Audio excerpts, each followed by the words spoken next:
Alright, so the first step when starting up the laser, you're going to come behind the hood press brake. You're going to come over to this breaker panel. And right here, we got laser cutter. And you want to make sure that's in the on position. Usually it's in the off, but it looks like someone's already turned it in the on position. Also, you need to make sure that the air compressor is on, and since you're here, you might as well do that now. Typically this is turned on first thing in the morning when Tom comes into the shop. The next step, you're going to come around to the back of the machine.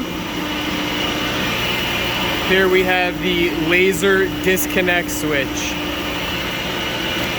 You're going to turn that to the on position. That gives power to the laser transformer. There is no on and off switch for that. Then we have the voltage stabilizer right here. Alright, to turn this on, you're going to open this up, push that in, turn the knob, open the door. Alright, make sure you don't touch any of this stuff in here. The only thing you want to touch is that switch right there, the on and off switch. So we're going to flick that to on, and we're going to close this door back up.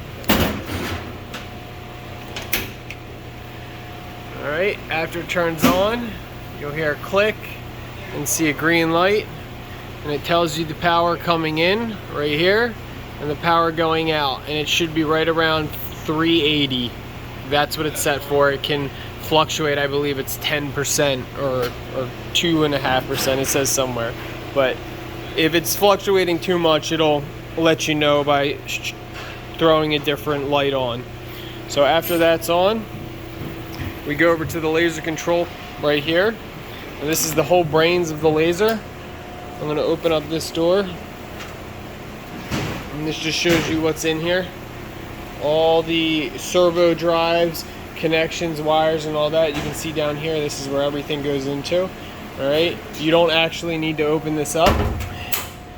You need to turn it on though, laser controller. And turning it on is down here. It's this little switch right here, and you want to flick that up.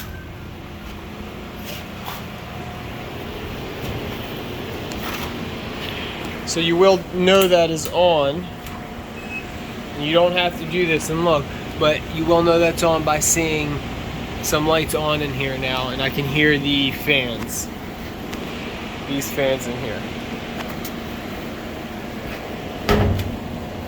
Alright.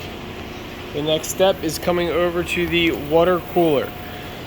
What this does is cool down the water, which travels through the machine to the laser head.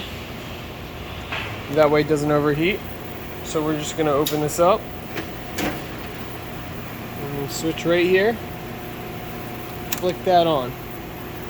And we'll close this up. Now it's very important, so the motor doesn't overheat, we have a secondary fan installed, and this switch over here controls that fan. So whenever that water cooler is on, that switch should come on. And you can see in the back of the unit, there's the extra fan we installed, and it blows directly onto the motor to keep it cool.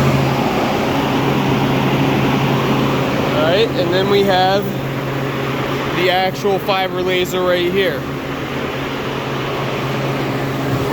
You want to make sure the emergency stop's not pushed in, so it's got arrows right here. Twist that. Alright. You're going to take your key, which is broken. You're going to turn it to the remote side, REM. Like that.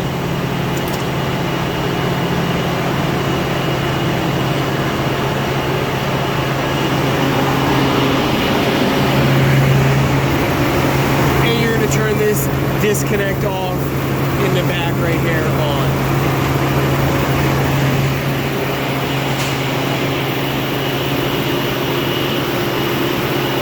And then from all there, you come up to the front of the machine.